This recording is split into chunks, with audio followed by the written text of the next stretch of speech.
po tayo sa ating mga tahanan. Magandang gabi po sa inyong lahat, brothers and sisters. And we are now again in our live program in Facebook. And sa ating mga brothers and sisters taga-subaybay, magandang gabi po. Ngayon, ipagpatuloy natin ang pagsasaliksik sa mga katotohanan na nakaayon sa turo ng simbahan at sa banal na salita ng ating Panginoong Diyos. Kaya para magiging matagumpay tayo sa live na ito, sa programang ito, umpisahan natin ito sa isang maikling panalangin. Hingiin natin sa ating Panginoong Diyos na basbasan niya tayo at tayong nagpakinig, tagapakinig sa programang ito. In the name of the Father, and of the Son, and of the Holy Spirit. Amen. Loving Father, sa gabing ito narito naman kami upang magpapatuloy sa misyong ipinagkaloob mo sa amin, ang pagbabahagi sa makatotohanan. Kasi kayo ang may sabi, Panginoong Hesus, na the truth will set us free. Therefore, we are so happy and thankful to you for this privilege that we can share to our brothers and sisters about the truth that will bring us to freedom and liberty. Give us the wisdom and anointing of your Holy Spirit at this very moment. In the mighty name of Jesus Christ, our Lord, we pray with the intercession of Mama Mary. Amen. In the name of the Father, and of the Son, and of the Holy Spirit. Amen. Magandang gabi po, mga brothers and sisters in the Lord. Sa ating pagpatuloy, brothers and sisters, gusto ko munang i-shout out si Brother Eddie Gutierrez. Medyo maaga tayo ngayon, Brother Eddie, kasi pagkatapos sa Facebook, magkaroon naman tayo sa YouTube. So, kaya inagahan natin, kung pwede, hahaba pa sana ang ating panahon. And Sister Lorna Pahil, magandang gabi, shout out po Sister Lorna. And Brother John Mark Ayan from Banilad, Cebu City, magandang gabi. At itong background ko, Brother John, alam mo to, ang Simala, no? Ang shrine ni Mama Mary sa Lindogon, Simala, Cebu. Napakaganda sa shrine, no? And I was invited, I think, 6 years ago in that shrine to share my testimony of conversion. Nalimutan ko na yung mga taong nagiging instrumento para mag-imbita sa akin dyan.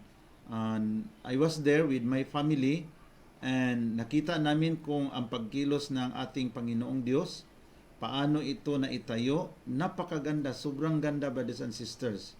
Kung magpunta tayo sa Cebu, I ask you, I recommend you to visit this shrine para sa reflection and recollection. No? Napakaganda talaga.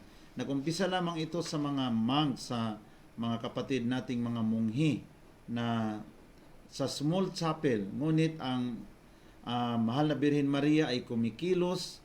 Maraming nagkaroon ng mga healing, kagalingan, no? Healing sa kanilang mga karamdaman, kaya nga mas lalong nag-improve, at we believe that it is really the movement of God.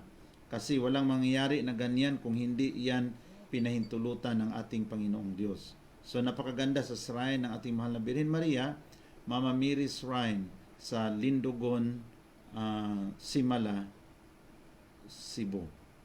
I think Simala is Cebu nga ito eh.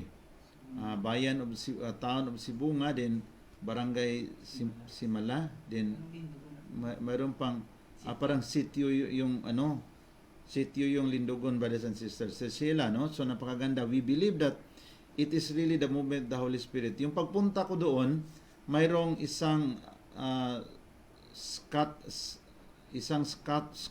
no? From Scotland, na protestante na nakapag-asawa ng Pilipina, pumunta sila dyan, at saka nakakratsis siya. Yung nangyari, pagdating niya dyan, na he experienced healing. Kaya nga iniwanan niya ang kratsis at linagyan niya ng sulat na ako po ay isang protestante na galing sa Scotland na nagbisita sa shrine at saka i-experience the healing from the Lord. Kaya nagkaroon ng conversion, hindi lang conversion from Protestant to Catholicism, to the Catholic Church, but also healing physically. So iniwan niya doon ang kanyang kratsis at saka sinulatan niya. I think kung makabisita tayo doon, try natin pag-check ang ang mga nakapatong-patong ng mga kratsis, wheelchair ay yung wheelchair pala yung sa kanya, hindi kratsis. Wheelchair yung doon. So naiwan yung kanyang wheelchair na linagyan niya ng sulat. Paano siya pinagaling sa Panginoon. So protestante yon, brothers and sisters. Ngunit naka-experience siya ng healing from the Lord. So sa ating pagpatuloy, basahin muna natin ang Ebanghelyo ng ating Panginoon sa araw na ito. A reading of the Gospel according to Matthew.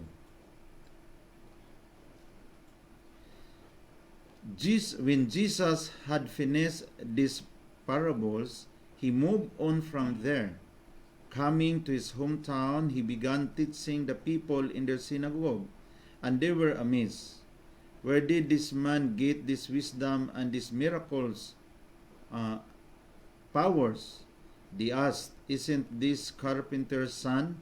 Isn't his mother's name Mary? And aren't his brothers James, Joseph, Simon, and Judas? Are not all his sisters with us? Where then did this man get all these things? And they took offense of him. But Jesus said to them, only in his hometown and in his own house is a prophet without honor. And he did not do many miracles there because of their lack of faith. The gospel of our salvation. Thanks be to God. Brothers and sisters, we see in our gospel about the rejection of our Lord Jesus Christ in his hometown. And if our Savior experienced this kind of rejection, we must also expect that anytime we will experience rejection in our lives. Kasi nangyari ito sa ating Panginoong Hesus, di ba? And rejection is anytime will come. Especially when problems, we are nothing, time comes in our lives, brothers and sisters, anytime rejection will come. When I was converted to the Catholic Church, I experienced many rejection. My classmate in the Bible school, mga kasama kong pastor, pero mayroon namang mga pastor na mga mabait. Mayroon namang mga pastor na mga open-minded, pero marami ring mga close-minded. So rejection, left and right. And even also in the Catholic Church, I also experienced rejection. Because in the first 5 years to 6 years, maraming mga Katoliko nagtatanong sa kanilang isip kung if this conversion is really true or not. So we cannot say na mali yung mga reaksyon sa mga Katoliko, brothers and sisters, no? Tungkol sa kanilang, sa akin, no, reaksyon sa aking conversion. Kasi nandyan pa sila sa point of to discover, no, discernment if this conversion is true. So kaya hindi natin mapigilan. We cannot prevent different kind of reaction of people. But pag nandyan tayo sa Panginoon, malinis ang ating konsensya, ma-overcome natin yan. And because the Lord knows our heart, what is really in our heart, brothers and sisters in the Lord. So sa ating mga kapatid, bago ako magpatuloy, gusto kong ipagpatuloy muna, gusto ko munang i-say hi, shout out ang ating mga kapatid, Sister Maki Mancol. Magandang gabi po, Sister Maki. And Sister DC Kabatingan Rico from Toledo, watching from Lakewood. From Lakewood, Zamboanga del Sur. Nakapunta kami dyan, Sister DC. Sana nagkita tayo doon, no? And Sister Balmida from Magno, from Scotland. Magandang gabi, Sister Balbina. And also Sister Mapfini Gauditi Mitanuya. Magandang gabi. And then Brother McQueen Galabin Samson. Magandang gabi. And yun ang aking the other point na kailangan natin paghandaan. How we react when rejection comes in our way. How we react. That is the pinaka-importante, the most important, na we are prepared to react any rejection that will comes in our way in life. Yun ang pinaka-importante, no? Masiguro ba natin na manatili tayong humble when sa panahon na okay tayo, people are keep on coming. Ngayon, nagkaroon tayo ng mga problema sa buhay, parang rinireject tayo, lalo na pag nandyan tayo sa kahirapan. Then, rejection is very expected any times of our lives. Like what happened to our Savior Jesus Christ. Ngunit, sabi niya, a prophet is honored in his own everywhere except in his own town. Totoo man yan, kung diyan ka lumaki sa isang barangay, Brother Drew Brands from Principality of Andorra. Magandang gabi. Yun ang simula sa mga hindi nakapunta, sana makapunta kayo. Ang ganda niyan. From Cebu, sakay tayo, punta tayo sa South Bus Terminal. Maghanap tayo doon, magtanong tayo saan yung mga sasakyan papunta diretso sa Simala, sa Mama Mary Shrine sa Lindogon, Simala, no? Yon ang ano. So makapunta tayo din, ang ganda sa natin sa feeling, recollection, para tayo nag-retreat doon at makita natin paano talaga kumikilos ang mahal na Birhen Maria. Kasi pag tingnan mo yan, paanong gastos niyan mga kapatid, masya ka eh. How it happens. Paano yan nangyari? Ngayon ang mga mungha hindi na sila naghintay lang sila doon. Ang mga munghi, brothers and sisters, naghintay lang sila doon. Ngunit money just coming and it is being used for the development. And I want to shout out also Sister Ranso Santisas Brusis. Magandang gabi po. And Sister Legend Bisas Jahuma from Houston, Texas. Magandang gabi, Sister and then Sister and then so yon, and mas amis tayo sa pagkilos sa Panginoong Diyos diyan sa Simala Shrine sa Lindogon, Simala,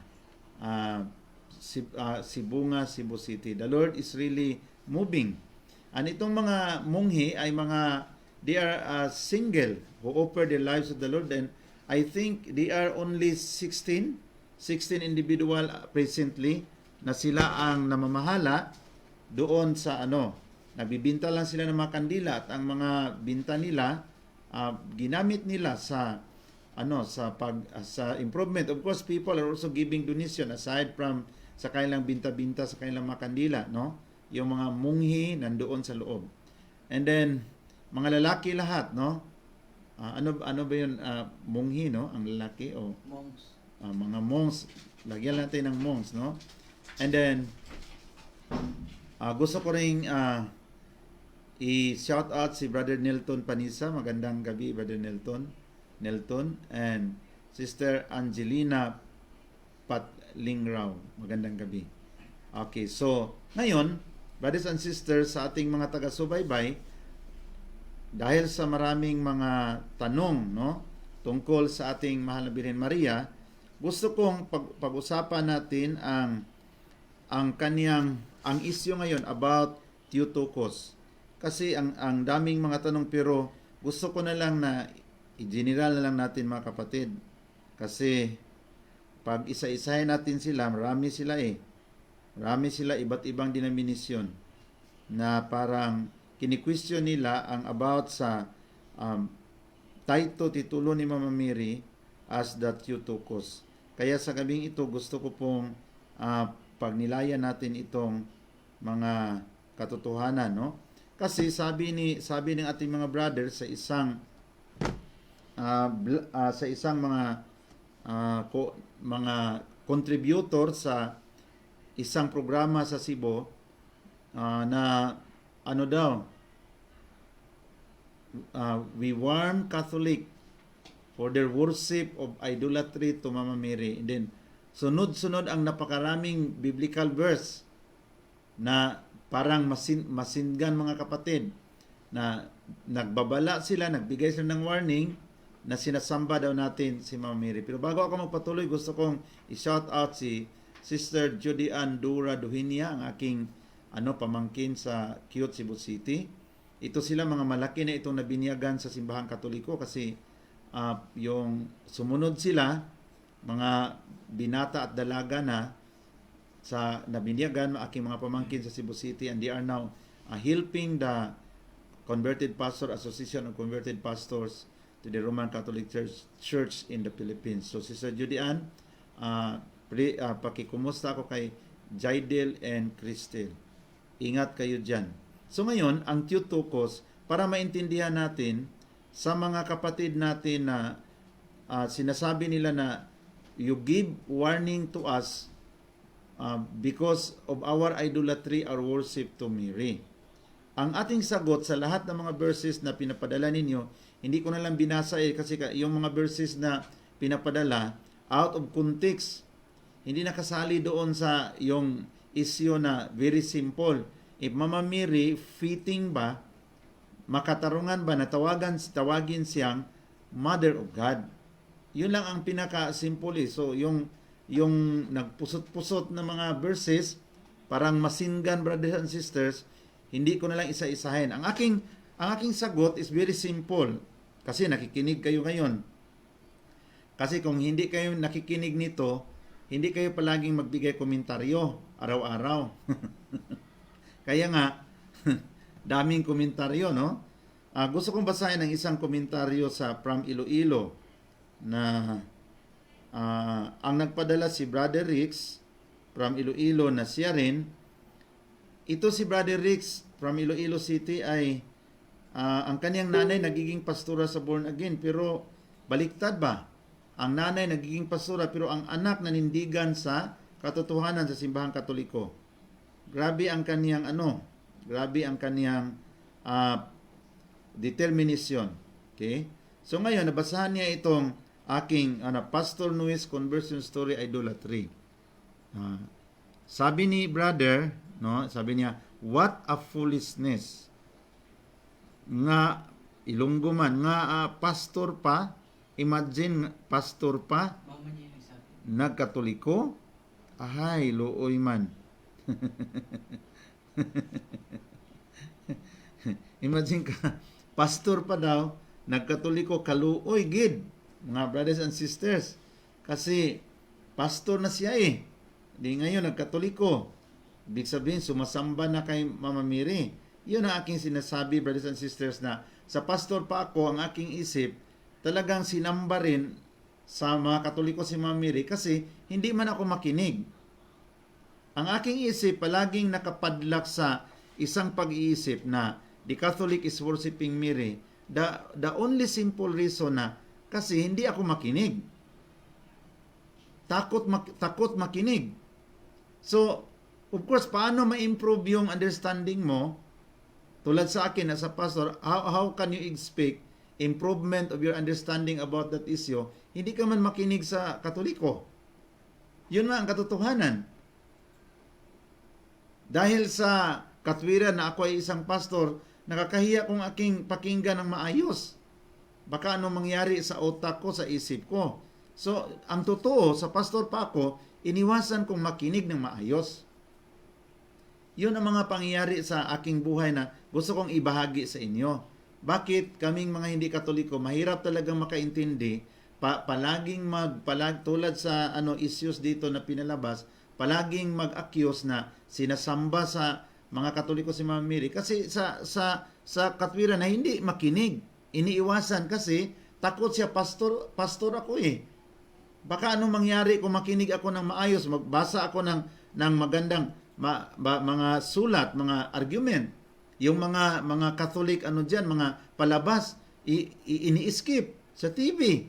Yung mga CFD diyan magsalita, mga pari ini-skip pag mag-explain about sa devotion kay Mama Mary kasi mayroong fear. Bakit sa Katoliko? Tingnan mo yung Katoliko, brothers and sisters. Pag mag-aral ka pagkapari, ipabasa ang lahat na libro. Mga libro, Protestante, Baptist, Orthodox, lahat. Sige, basa kayo dyan.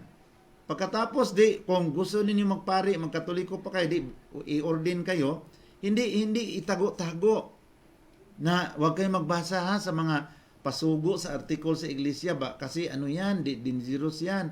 Hindi ganyan ang Katoliko, huwag kayo magbasa sa mga pamphlet sa Jehovah's Witness. Ang Katoliko, sige, basahin mo lahat. Pero dito parang unahan ka. Yung sa paso, unahan ka. Pag mayroong mga magandang libro sa Katoliko na apologetic, unahan ka sa mga pastor mo. Na yung mga, be careful kayo, dangerous na libro ito, linagyan ka ng negative sa mind mo, hindi ka na lang magbasa. Kasi linagyan ka ng negative impression Delikado ito. Kaya nga ako bilang pastor, bakit 15 years to 20 years ako nagpreaching, hindi nag-iba aking isip kasi ini-skip ko, iniiwasan ko. Kaya nga ito rin dito ang komentaryo na warning to the Catholic Church for your idolatry of worshiping Mary. Kailan nagturo ang Katoliko sa ating mga kapatid na palaging nakikinig sa mga video na ito na ipasamba si Virgin Mary? Wala man yun, brothers and sisters. Kasi hindi tayo nakinig. Ang ginawa ko noon, brothers and sisters, sa pastor, ini-interpret ko yung mga movement sa Katoliko. Pag maprosesyon sila kay Mama Mary, ang sabi ko, sinamba. Na pinoprosesyon nila ang imahe ni Mama Mary. Ganyan kami. Without asking. Hindi kami makinig. Tingnan ninyo mga attitude sa mga Katoliko na lumipat sa ibang sikta.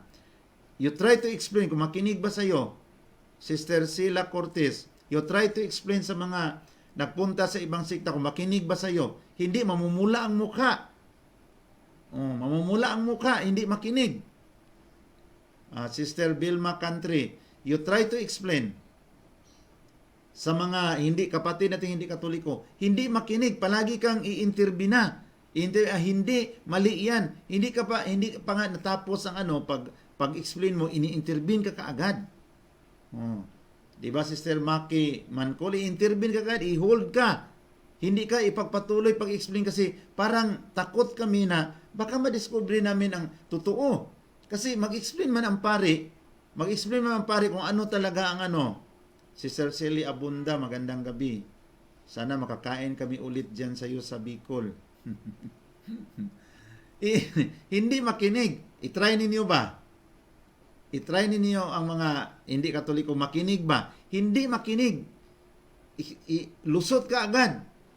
Tayong mga Katoliko, sobrang bait.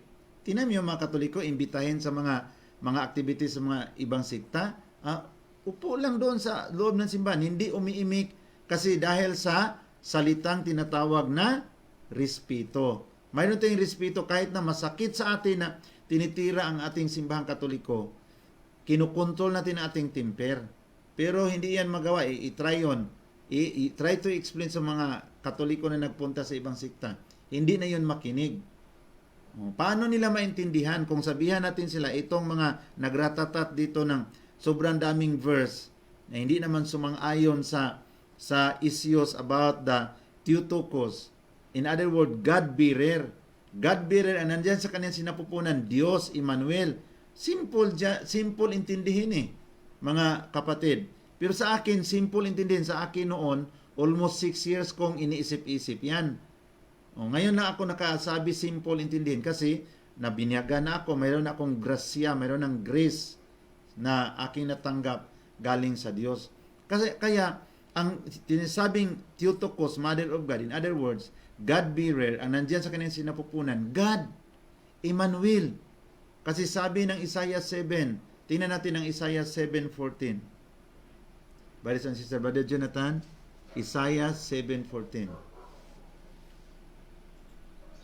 Okay, therefore, the Lord Himself will give you a sign. The virgin will conceive and give birth to a son, and will call him Emmanuel. So, Emmanuel, sino yung Emmanuel ayon sa Matthew chapter 1 verse 23? God is with us. Tingnan natin ang Isaiah 9:6. Sino yon si Emmanuel? For to us a child is born, to us a son is given, and the government will be on his shoulders, and he will be called Wonderful, Counselor, Mighty God, Everlasting Father, Prince of Peace. Ano daw pangalan ni Jesus? Mighty God, Everlasting Father. So nandyan sa sinapupunan mo ang Mighty God, Everlasting Father. Nandyan ang Emmanuel, ang Diyos. Anong tawag sa babae na doon tumitira ang Emmanuel sa sinapupunan? Tinatawag siyang Mother of God. In other words, Theotokos, God-bearer. Alangan naman o sabihan natin na man-bearer, di nagiging tao yung nasa sinapupunan niya. Ang pagsabi natin na si Mama Mary, mga mahal kong kapatid, at sa mga kapatid natin hindi katoliko na nakikinig ngayon, ang pagsabi natin na Mary, Mother of God, hindi siya ang ating linuluwalhati. Pinalakas natin ang katotohanan ng si Kristo Diyos. Kasi kung ngayon ang katotohanan na napatunayan sa First Council of Nicaea sa 325, di ba? 325, ang decision sa mga obispo, si Kristo God talaga. Si Nestorius na pari sa Alexandria, he tried all his effort to change the tradition of the church, the belief of the church na Jesus Christ is the God incarnate. The Word becomes flesh. So Nestorius tried to prove na tao si Jesus. Now, ang council nagdesisyon na Jesus is truly God and truly man. Nangyari ang hypostatic union doon sa sinapupunan ni Mama Mary. Diba? Ang union sa divinity and humanity happens in the womb of the Blessed Virgin Mary. So ngayon, doon sa kaniyang womb, nandyan ang Emmanuel, nandyan ang Diyos. So God-bearer. Mother of God, di ba? O, tingnan natin ang John 1, 1-14. Yun ang incarnation, the mystery of incarnation. In the beginning was the Word, and the Word was with God, and the Word was God. And the Word becomes flesh and made His dwelling among us, and we have seen His glory, the glory of the one and only Son who came from the Father, full of grace and truth. So yung word na God, no, yung berbo na Diyos ay nagiging tao. At nakita namin ang kanyang kaluwalhatian, ang kaluwalhatian sa nag-iisang anak ng Ama, ang ating Panginoon Jesucristo. So ibig sabihin, yung word nagiging tao. Saan nangyari yon? Ang kaniyang pagiging tao doon sa sinapupunan ni Mama Mary. The hypostatic union, ang pagkakaisa sa divinity, sa pagka-Diyos at sa pagkatao, doon, the venue of union of Christ, divinity and humanity, happen in the womb of the Blessed Virgin Mary. So absolutely, very holy yung womb ni Mama Mary. Kasi imagine kayong argument nila ngayon na si Mama Mary makasalanan. Ginamit yung Romans 3:23, for all have sinned and fall short of the glory of God. Si Mama Mary maraming kasalanan, si Kristo lang ang walang kasalanan. Din doon nangyari ang hypostatic union sa divinity and humanity sa womb ni Mama Mary na makasalanan. Ano mangyari doon? Yun ang hindi naintindihan ko bilang pastor noon. Kasi matigas ang ulo eh. Hindi makinig ng mabuti. Tigas. Para manindigan din talaga. Patigasin ang ulo. Simple as that eh. The divinity and humanity, nangyari ang union, ang pagkakaisa doon sa womb ni Mama Mary.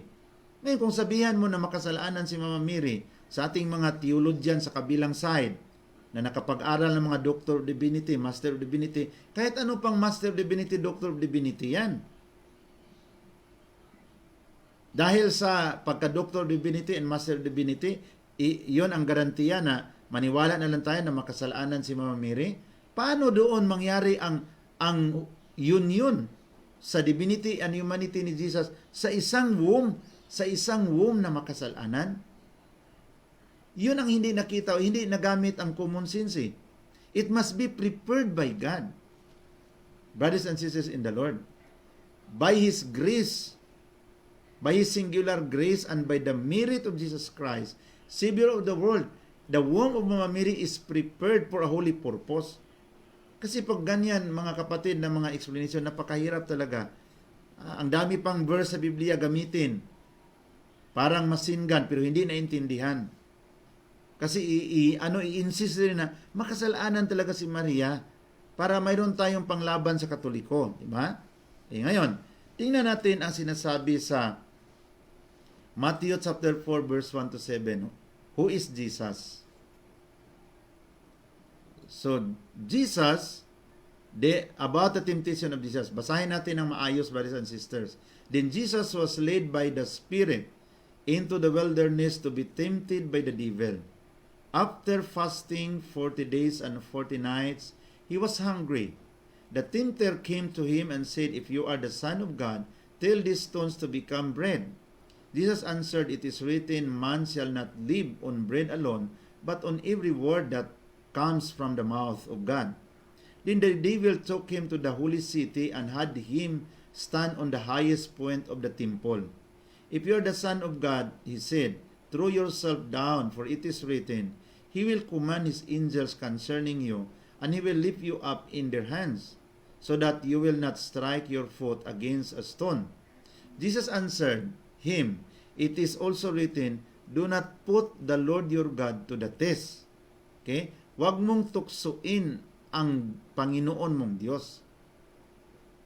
So malinaw sa indirect analysis na si Kristo ay Diyos. Di ba?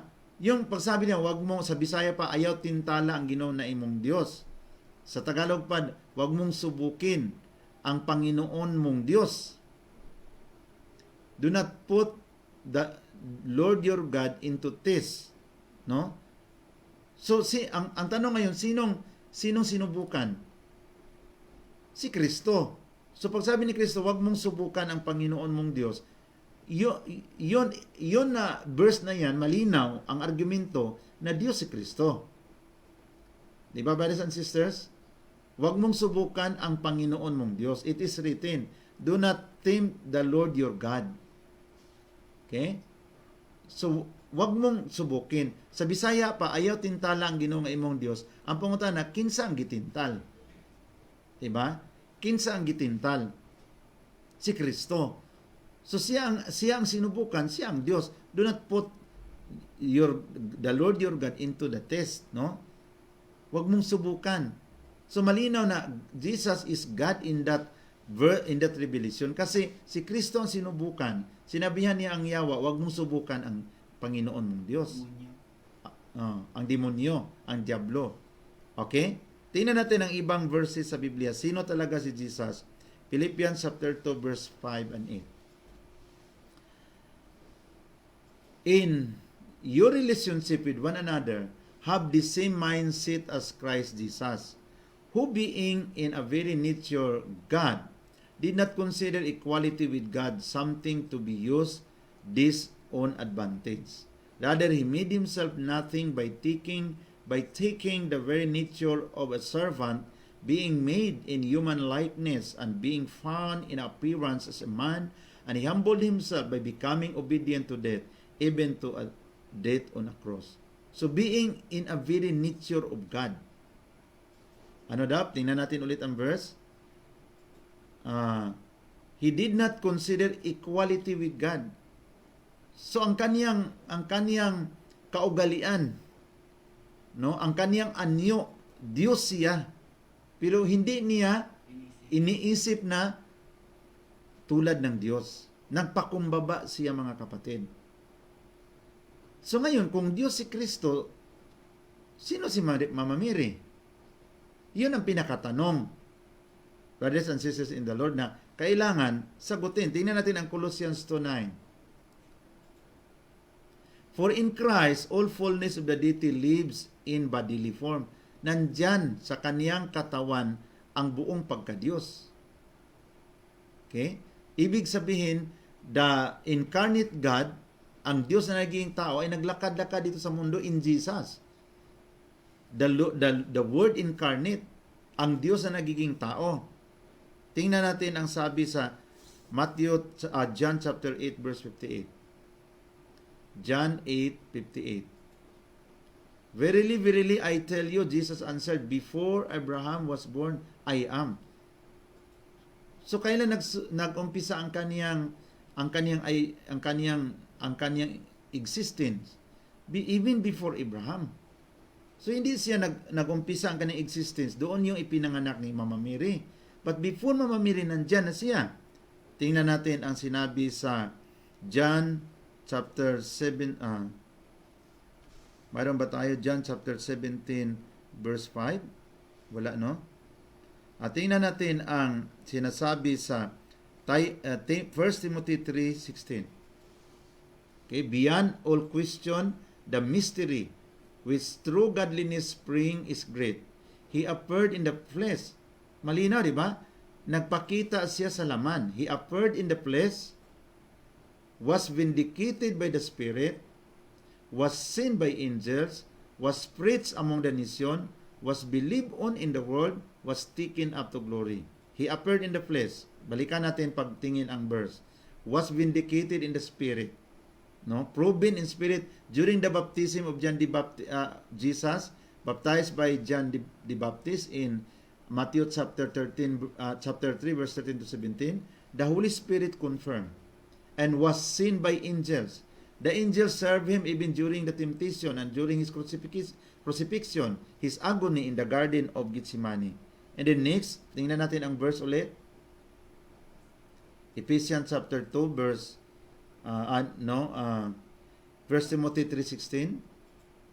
Okay? Was preached among the nation. Sinong pinipreach? Jesus. Was believed on in the world. Was taken up into glory. Jesus Christ is the one. Okay? Tingnan natin ang Titus 2:13. Who is Jesus? While we wait for the blessed hope, the appearing of the glory of our great God and Savior, Jesus Christ.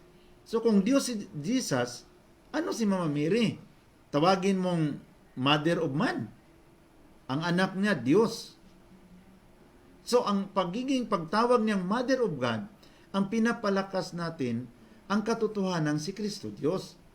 Ang nasa isip talaga sa karamihan, lalo sa mga hindi Katoliko, ginawa nating Diyos si Maria, kaya binigyan natin ng titulo Mother of God. Kaya another God na ito si Maria, pang-apat na persona. Diyan ako nagkamali noon, brothers and sisters, kasi i-insist ko ang aking gusto. Para lang masiraan ang Katoliko. Insist ko ang aking gusto para panira sa Katoliko. Hindi ako makinig. Titulo na binigay kay Mama Mary, Mother of God, hindi siya Diyos na mas makapangyarihan pa sa Diyos kasi Mother of God, kundi ang pinapalakas yung kaniyang anak na Diyos. Oh. Ang anak mo, pulis, anong tawag mo? Nanay sa seaman, nanay sa engineer. 'Di ba? Ang anak mo doktor, di nanay ka sa doktor. Alangin na magtawagi kang nanay sa hold-upper.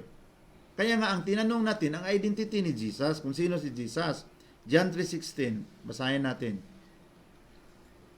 For God so loved the world that He gave His only begotten Son, that whoever believes in Him should not perish but have everlasting life. Eternal life. Na-use ko palang ibang translation. So, only Son. Sa ibang translation yan, only begotten Son. Ngayon, kung only Son, kung sabihan mong tao si Jesus, ano ang Ama? Di ba? Kung ating doktrina si Kristo ay tao, ano ngayon ang Ama? Diyos. Paano magiging Diyos kung ang anak niya tao? 'Di ba? Kung ikaw Ilonggo, natural ang anak mo Ilonggo. Hindi magiging Amerikano. Kung ikaw Koreano, manganak ka ng Koreano. Diyos, natural Diyos. Imagine ka, kung sabihan mo magturo ka na si Kristo ay tao, you are destroying the identity of God the Father. Because like Father, like Son. Okay? Kung ano yung anak mo, mag-reflect yun sa identity mo kung ikaw ang tatay. Ito ang hindi naintindihan nila eh. Kaya ginawa mong tao si Kristo. Naging affected ang identity sa kaniyang ama. Pwede ba manganak ang makapangyarihang Diyos, the only Son, the Creator of the universe, manganak siya ng tao? Only bigatin siya ng tao? Sino na siya ngayon? Kung sinira natin ang identity ni Jesus Christ na God, because He is the only begotten Son of God, apektado ang God the Father. Kaya nga yun naman, kung si Kristo ay Diyos, brothers and sisters, sino si Mama Mary? Kung ikaw, mayor ka, sino ang nanay mo? Nanay sa basuriro? Nanay sa janitor? Nanay sa mayor?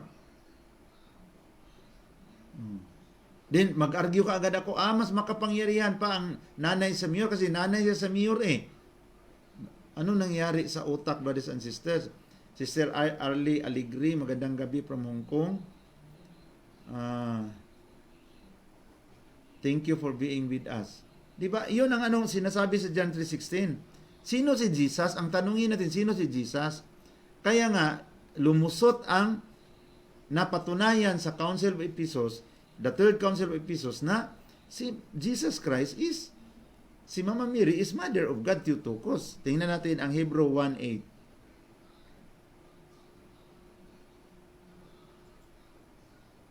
Your throne, O God, but about the Son, He says, your throne, O God, will last forever and ever. A scepter of justice will be the scepter of your kingdom. So even God the Father recognizes His Son, God. Sabi ng God the Father, your throne, O God, Hebrews 1:8. So kung God ang si Jesus, sino si Mama Mary? Hindi. Siya ang inay sa tao. Kasi si Jesus daw, dalawang persona. Persona sa pagka-Diyos, persona sa pagkatao. Yun lang ipinanganak doon sa sinapupunan ni Mama Mary, yun ang tao. Kasi ang Diyos hindi daw pwede mapanganak. Nagyun-yun nga doon ang kaniyang divinity pagka-Diyos ang tao at saka ang pagkatao sa kaniyang sinapupunan eh. Di ba? So, Son of God. So, Mother of God, di ba? Because doon nagyun-yun. So, kaya, yon ang ating ang aking naintindihan sa Catholic Church. Kaya nga, nanindigan ako sa katotohanan eh. Tingnan natin ang 1 John 5:20. We know also that the Son of God has come and has given us understanding that we may know Him who is true, and we are in Him who is true, by being in His Son Jesus Christ. He is the true God and eternal life. Ang clear dyan?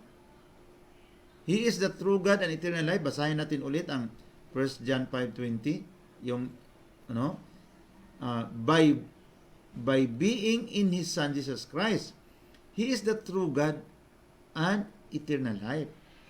Magaling rin sila, nagmaster rin sila sa grammar, sa word function. Ano nila ito, nila. O Sister Sila, yung sabi ng isang preacher sa Brazil na pumasok lang daw ang pagka-Diyos ni Jesus after mapanganak na siya. Pumasok. Salita lang niya yan. But naniwala tayo na mysteriously speaking, the union happened in that very holy venue, which is the womb of Mama Mary. Doon nangyari ang union of divinity and humanity. Brother John Kata, magandang gabi. Kaya nga, itong mga doktrinang ito, hindi na magiging ito ang belief ng simbahan na pininawalaan mula noon.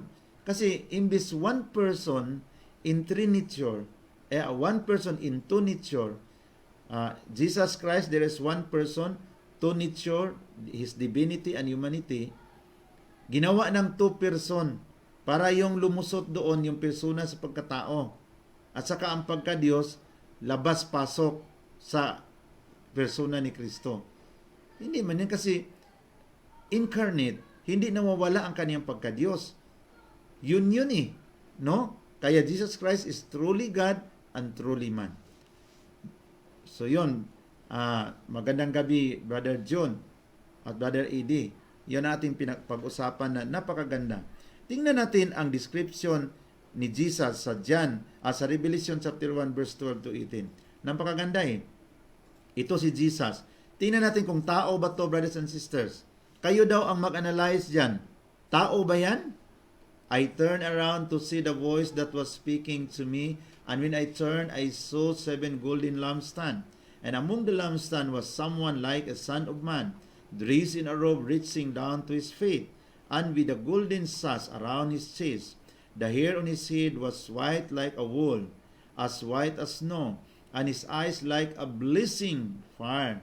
His feet was like a bronze, glowing in a furnace, and his voice was like the sound of rushing waters, like a bronze. In his right hand he held 7 stars, and coming out of his mouth was a sharp double-edged sword. His face was like the sun shining in its brilliance. When I saw him, I fell at his feet as though dead. Then he placed his right hand on me and said, "Do not be afraid.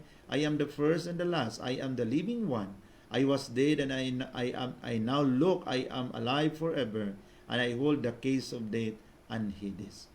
Tao ba yan? Yung sinasabi diyan sa verse, balikan natin check ang verse. Yung his face was like the sun shining in its brilliance. Mukha ba yan sa tao? Balikan natin ulit ang verse. Yung sinasabi na his eyes were like a blazing fire. Blazing fire, parang apoy na naglagablab. Ang mukha ay like a sun shining in all its brilliance. Tao ba yan si Jesus diyan? Tingnan niyo mga kapatid ang nakasulat sa Biblia. Sabihan din, tao lang si Jesus. So, yun tayo na makita natin na kanyang humanity nandyan pa rin. But, He is one.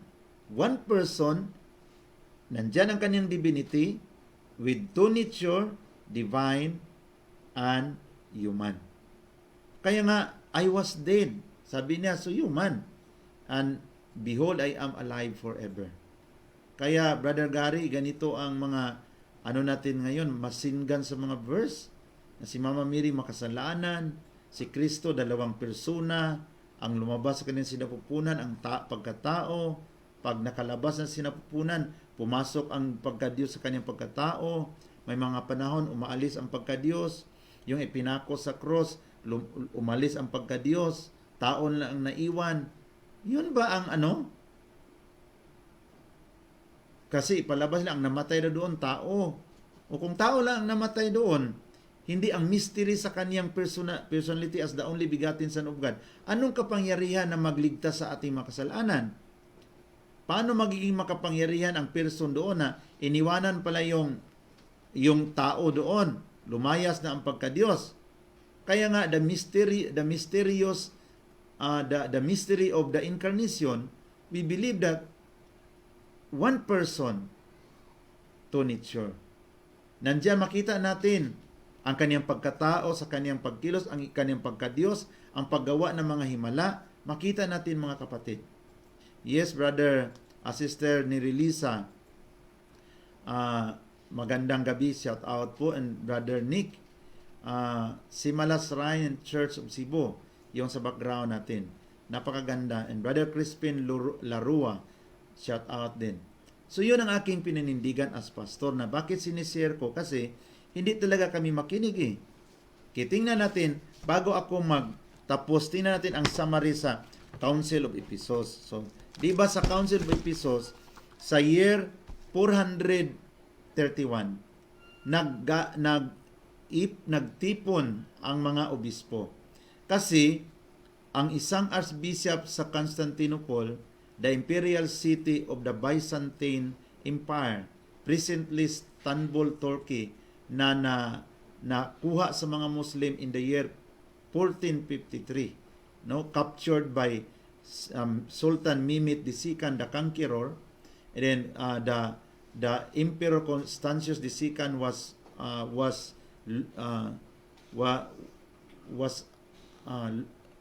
banished, na-vanish siya.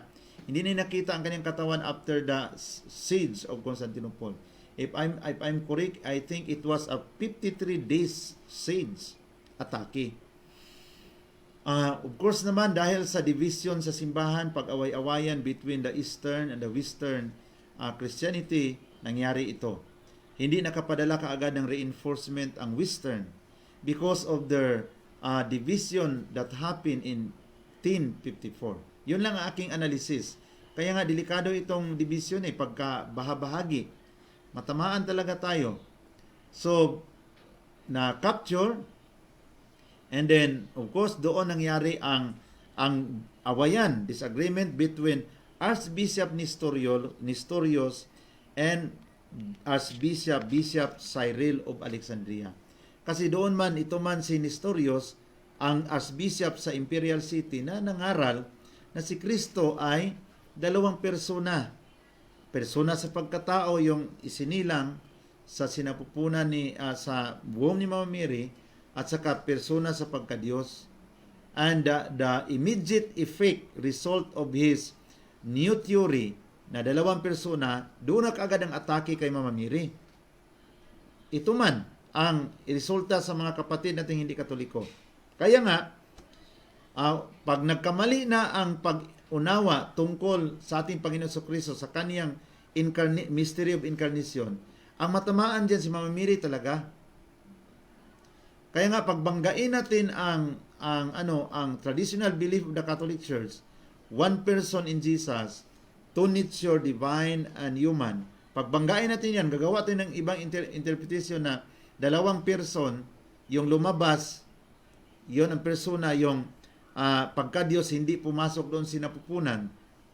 Ang matamaan niyan talaga si Mama Mary. Questionin ka agad ang identity ni Mama Mary.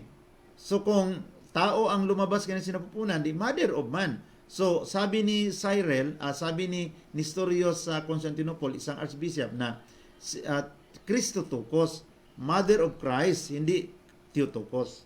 Okay? So ngayon, nangyari ang Third Council of Ephesus. Doon ang mga obispo. And then ang Santo Papa during the time was Pope Celestine, no? Ang Santo Papa, si Pope Celestine, ang Pope during the time. So, medyo magulo ang simbahan. Una, hindi lang si Archbishop Nestorius is magaling sa preaching, kundi nandyan sa kaniyang side ang emperor, no? At Emperor Theodosius during the time. Pareho lang ito sa nangyari sa First Council of the Church sa Nisaya. Parang ito talagang sa aking observation talaga, brothers and sisters, ito talagang Constantinople ay sakit sa ulo ng Santo Papa. O sakit sa ulo sa buong simbahan. Sila palagi doon doon magmula sa kanilang heresy na doon mag-umpisa ang gulo. And then, di ba, yung First Council, si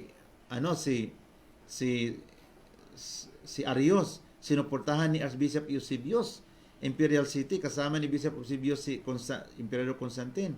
Ang pangalawa naman si Macedonius, Archbishop pa rin, ang Second Council. Suportado rin sa Emperor. Pangatlo, pareho pa rin. Si Nestorius, suportado rin sa Emperor. Sakit ulo talaga itong Constantinople. Parang mayroon talagang mensahe ang Panginoon. Why in the course of history it really happens in Constantinople, brothers and sisters? There's a message ang gustong ipaalam sa Panginoon ni Brother Britos Junior Rosaliusa, magandang gabi. And Brother Danilo Villegas. But anyway, balita ko may naambag daw sa pagpapatay si Senator Manny Pacquiao dyan sa simbahan. Kasi si Brother Manny, during the time, hindi pa siya nag-born again. Totoo yun na mayroon siyang na-donate. Nag-donate siya kasi yung una niyang pag-suap sa kaniyang career sa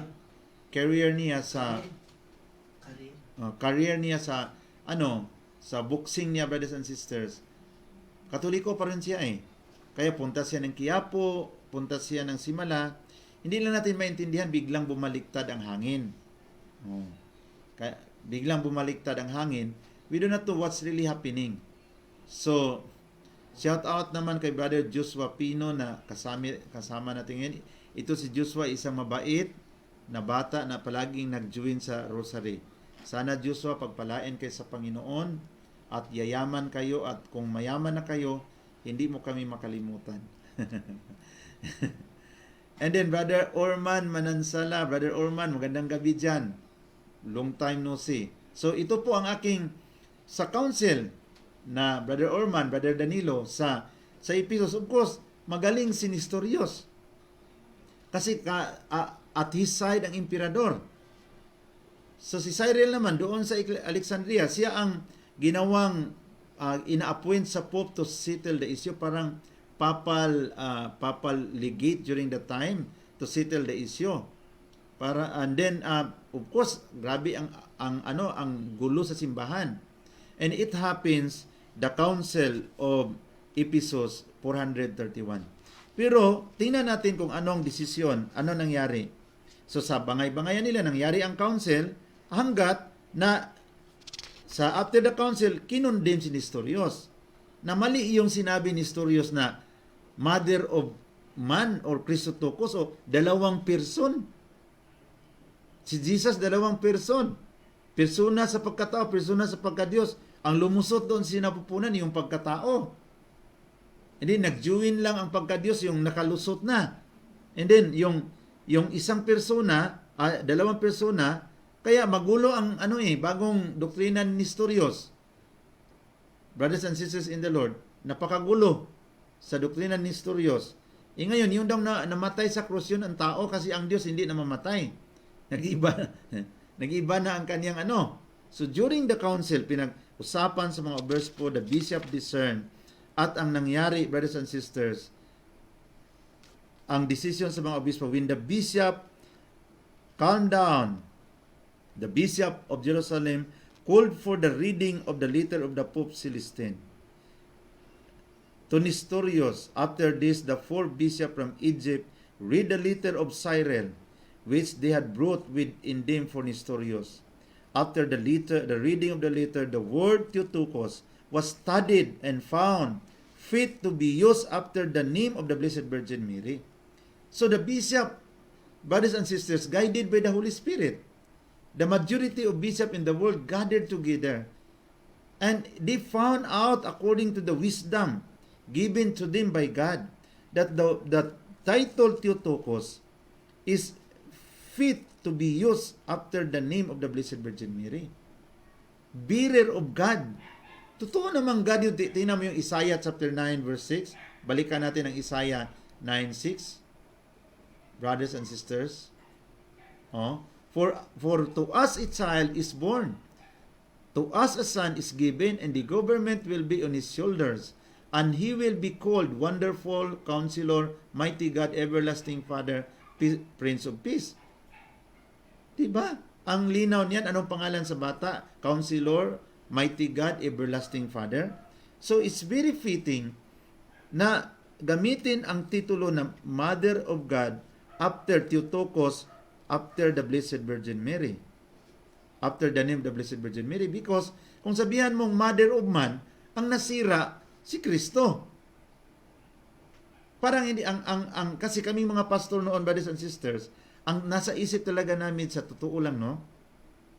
Bakit mag-react kaagad kami? Kasi si Maria, si Mama Mary, ginawa sa Katolikong Diyos.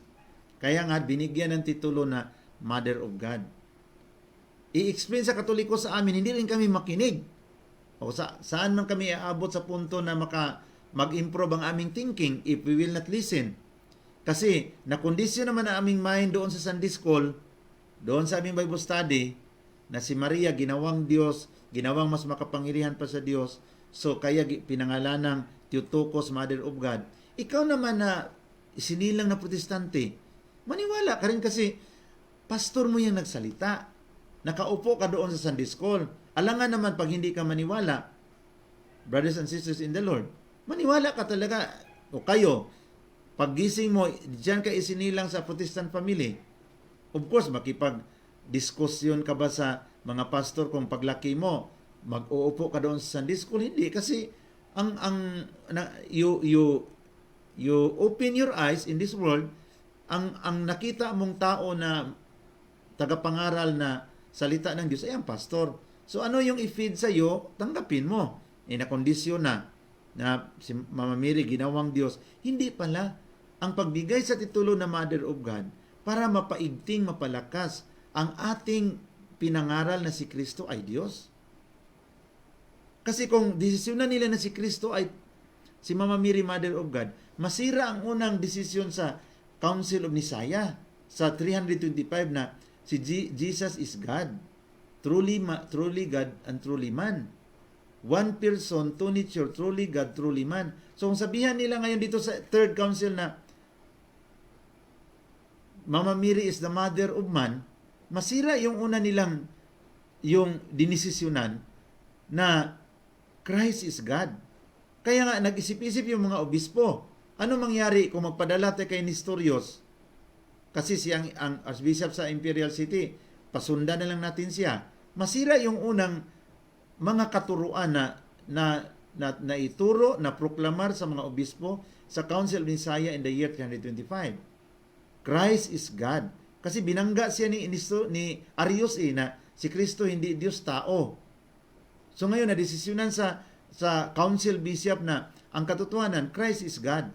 Ngayon, pangalawang council is 300, ano yung pangalawang council nangyari sa Second Council in 381, no? 325, pangalawang council 381, and 331 ang pangatlo. So kung hindi ka careful magdesisyon sa pangatlo, masira yung una. So ang wisdom sa mga obispo hindi para kay Mama Mary, kundi una para sa ating Panginoon. Lalakas ang ating mga aral, katuruan na si Kristo ay Diyos.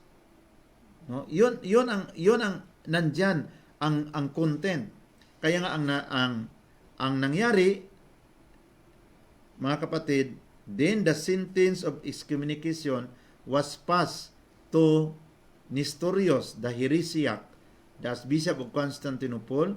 He was deposed and his name was taken off from the rank of the episcopate. 198 bishops signed the condemnation. I think there were 300 bishops during the time. 198. 250 bishops and 198 bishops signed the condemnation. Already it was night, so gabi na.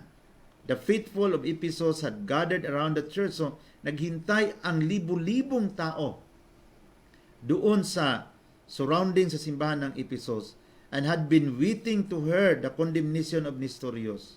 Finally, the doors of the church of Santa Sophia were opened, and Cyril, the Archbishop of Alexandria, leading the bishop, appeared at the door.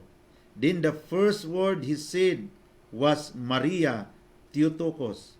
He could not continue since the jubilant people took up this chant and began to sing the glories of Mary, the Mother of God. So, hindi na nakatuloy paglabas ni Cyril, Archbishop Cyril sa Alexandria doon sa simbahan. Ang kanyang nasabi sa napakaraming crowd, isa lang. Kasi naghintay ang libu-libong mga Katoliko kung ano talaga ang desisyon sa mga obispo. Nasaktan sila sa paninira ni Nestorius laban kay Mama Mary. Kasi yung sabihan mo na si Mama Mary na ang sinira mo, brothers and sisters, ang binangga mo si Mama Mary, hindi lang ang mga tao ang masaktan, hindi lang tayo ang masaktan, pati si Jesus. Nasaktan nga tayo, ano lang kayo si Jesus? Imbis irespeto natin ang kaniyang nanay, ating parangalan ang kaniyang nanay sa kaniyang pag-aaruga at pagmamahal ng ating Panginoon. Siya pa ang ating binangga, siya pa ang ating siniraan. Of course, ang the crowd, thousands of crowd during the time in the Church of Santa Sophia, grabe ang kanilang lungkot dahil ang pinag-awayan si Mama Mary, 'di ba? Kung ikaw ang mga tao mag-away, ang dahilan ang iyong nanay, makatulog ka ba?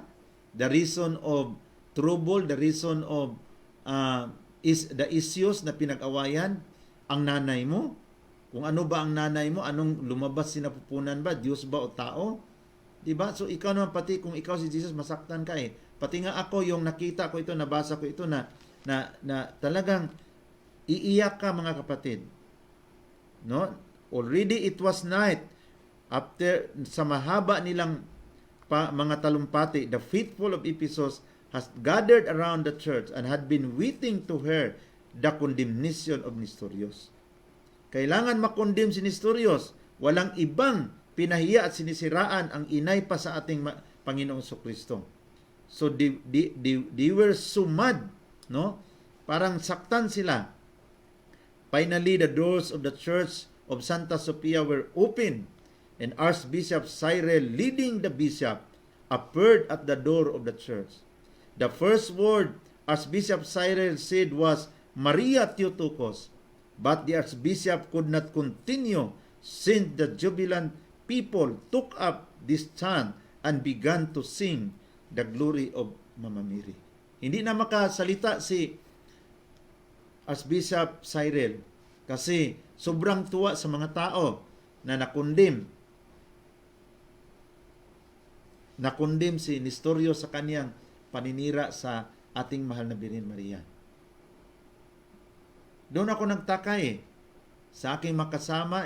Anyway, maintindihan ko man sila kasi I was a pastor before, palaging dala-dala ng Biblia, pero grabe ang galit naman kay Maria. Yung sabi nila, nagrespeto kay Maria, ano kaya ang nasa isip nila? Kung makita pa yung mga iniisip nila, ano ang kanilang grabe ka-negative laban kay Mama Mary. Hindi pa makinig sa pagpapahayag sa simbahang Katoliko. Kasi mayroon ng sariling world, nakaprogram na ang kanilang isip, hindi na makinig. Pero pasalamat ako sa Panginoon na kahit nakaprogram na ang aking isip, binigyan pa rin niya ako ng pagkakataon na maintindihan ko ang katotohanan. Yung nakita ko ito, ang tuwa sa mga tao, na yung narinig, pagkarinig nila sa desisyon sa mga obispo na imagine, narinig lang nila ang word ni paglabas ni Archbishop Cyril kasama ang mga obispo sa door ng Santa Sofia. Ang nasabi niya, Maria Theotokos. Ang mga tao biglang kumanta tungkol sa mga awit sa ating mahal na Birhen Maria. Hindi na siya makapagpatuloy sa kaniyang pagsasalita. Kasi sa word lang na Maria Theotokos, naintindihan sa libu-libong mga tao na preserve ang mga aral sa simbahan na Mama Mary is the Mother of God. Kasi ang nandyan sa kanyang sinapupunan si Jesus, Son of God, and God, sa ating mga binasa, mga kapatid, Diyos ang ating Panginoon Kristo. Kaya nga, fitting na tawagin natin si Mama Mary, Mother of God. Sister Ginita Garcia Untong from Valencia, Bukidnon. Magandang gabi sa taga Valencia. Kaya nga, brothers and sisters, napakaganda. Ang Third Council of Ephesus, Third Council of the Church, nag-away-away na sila.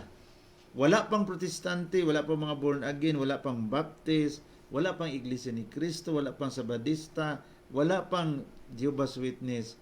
Mayroon ng problema tungkol sa isyu na ito. Wala pa itong mga ibang sikta.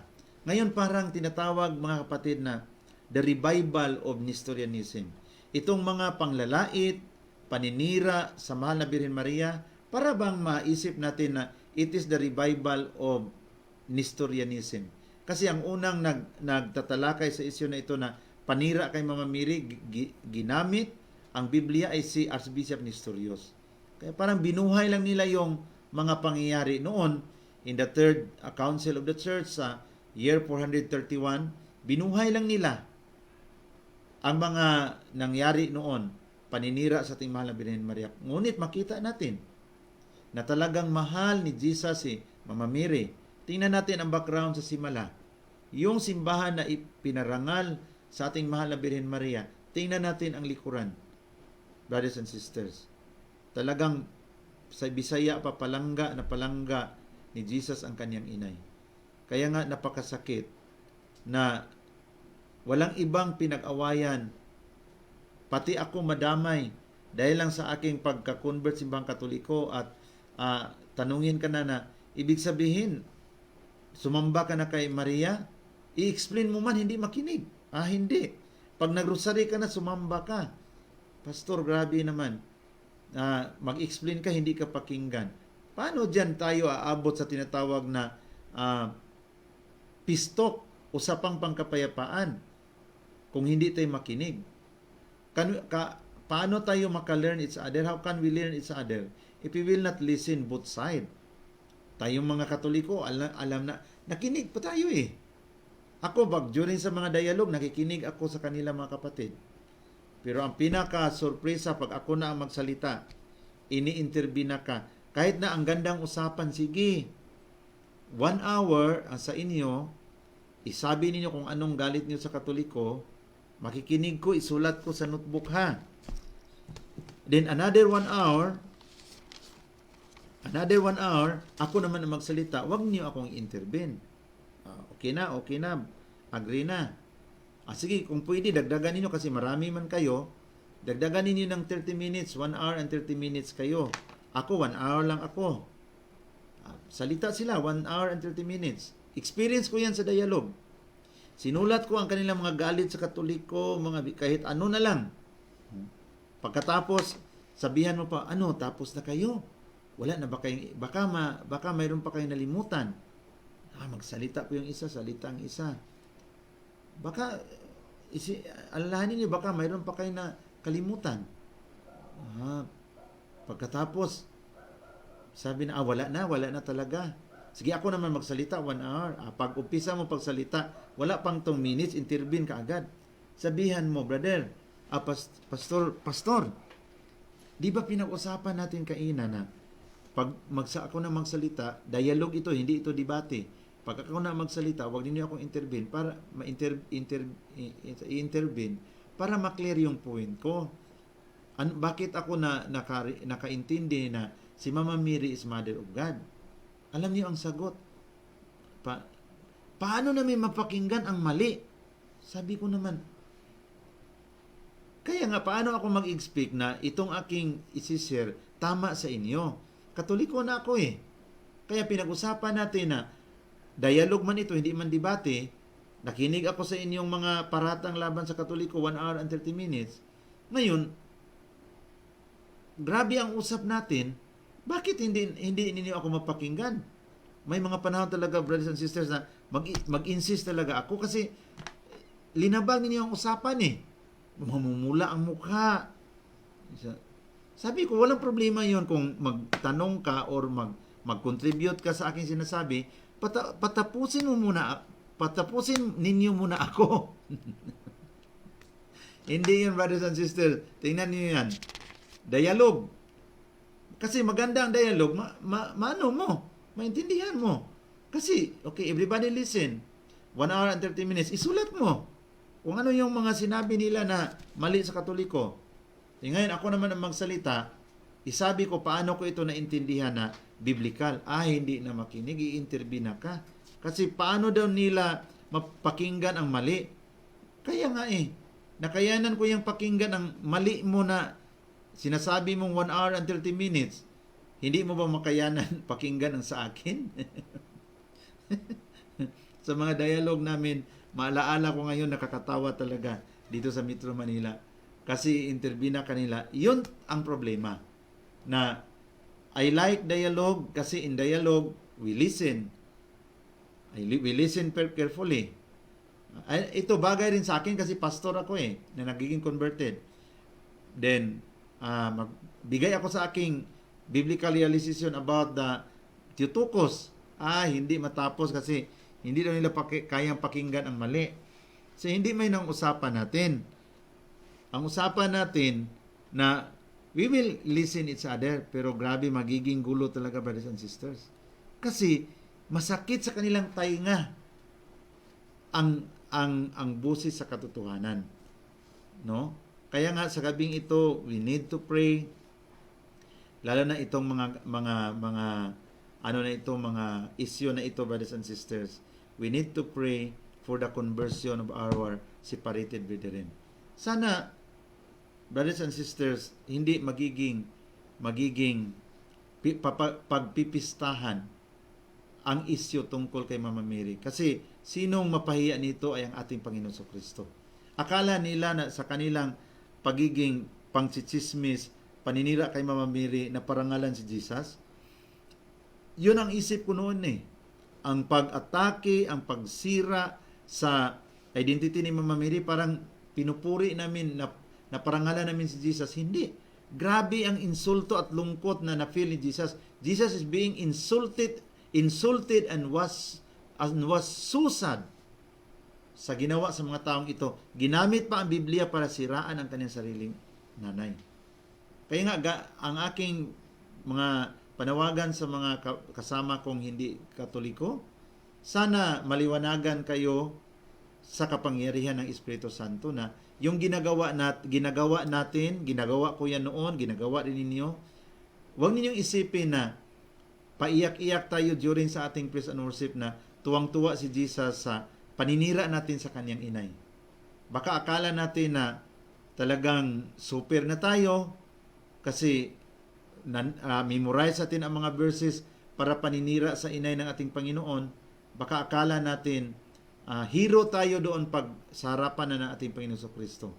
Basta managot tayo sa ating panglalait, paninira sa identity ng ating ni Mama Mary, ang inay ng ating Panginoon Kristo. At alam ko na kung ako nasaktan, mas lalong nasaktan ang ating Panginoon Kristo. Kaya nga pagpalain tayo sa gabing ito at tapusin ko ang aking pagbabahagi sa isang maikling panalangin. In the name of the Father, and of the Son, and of the Holy Spirit. Amen. Panginoong Jesus, aming mapagmahal na Ama, basbasan mo ang aming mga kapatid na kasama namin sa programang ito, na ipagpatuloy namin ang pagpapahayag sa katotohanan. At sana hipuin mo ang puso sa aming mga kapatid na patuloy na naninira sa identity ni Mama Mary, accusing something according to their own interpretation, without asking what it is in the side of the proper authority of the Catholic Church. Kaya nga kaawaan mo sila, Panginoon, na sana ang kanilang mga pag-iisip ay talagang mababago, maintindihan nila na ang panglalait, paninira sa kay Mama Mary na yung ina ay hindi ito nakapagbigay ng parangal at papuri sa iyong pangalan. It is a great insult to you. Kasi linagay ko ang aking sarili, kung ako si Jesus, ang aking nanay ang ginawang isyo sa bangayan at awayan, hindi iyon makatuwa sa akin. Pati ako ma-stress if my mother is the issues of disagreement. And hindi lang disagreement, sinisiraan, linalait, na ginawang Diyos sinasamba. Hindi naman sila nagtanong sa tama, but just applying their own interpretation, misunderstood our activities in the Catholic Church. Kaya nga, tulungan mo ang iyong simbahang Katoliko na kami mga Katoliko ay manindigan na handa kaming mag-alay sa aming panahon, sa aming buhay, para aming maibahagi itong mga katotohanan. Hindi lang palagi kaming nag-worship kay Jesus, umiiyak dahil sa pagmamahal at pag-ibig sa iyo, Panginoong Hesus, ngunit at the same time, galit kami sa iyong inay. Ako ay naniniwala na itong klaseng espiritu ay talagang hindi galing sa iyo, na sa iyo minamahal ka, pinupuri ka, pero sinisiraan ang iyong inay. There is really a great problem in this kind of spirit who is controlling our brothers and sisters, who continue to destroy the identity of the Blessed Virgin Mary. Bless our people, loving Father, the Catholic Church, and all our loved ones. Cover them by your precious blood, that all of us will overcome in this pandemic, the coronavirus crisis, and we will overcome and we will continue to serve you. Makapagpatuloy kaming paglingkuran ka hanggat sa wakas ng aming buhay. Itong lahat ay isinasamo namin sa iyo, aming Ama, in the mighty name of Jesus, with the intercession of Mama Mary, as you bless all our people, In Jesus' name, amen. In the name of the Father, of the Son, of the Holy Spirit. Amen. Brothers and sisters in the Lord, kung mayroon tayong mga question, prayer request, just comments below. And then, kung mayroon tayong mga love offering for the ministry, then we have our GCash and we have our PMaya where we can support this ministry to spread the truth for the salvation of souls, to bring more souls back to Jesus and to His church. Magandang gabi po, at sa lahat ng mga hindi pa nakapag-subscribe, please subscribe, and our loved ones, para mabahagi natin ang mga katotohanan ito, please be free to share and inform them to subscribe our channel in order to spread in YouTube, in order to spread out the truth that will bring us to eternal life. Magandang gabi po. Be strong in the Lord. Sleep well. Don't worry. Let us put our trust in Jesus.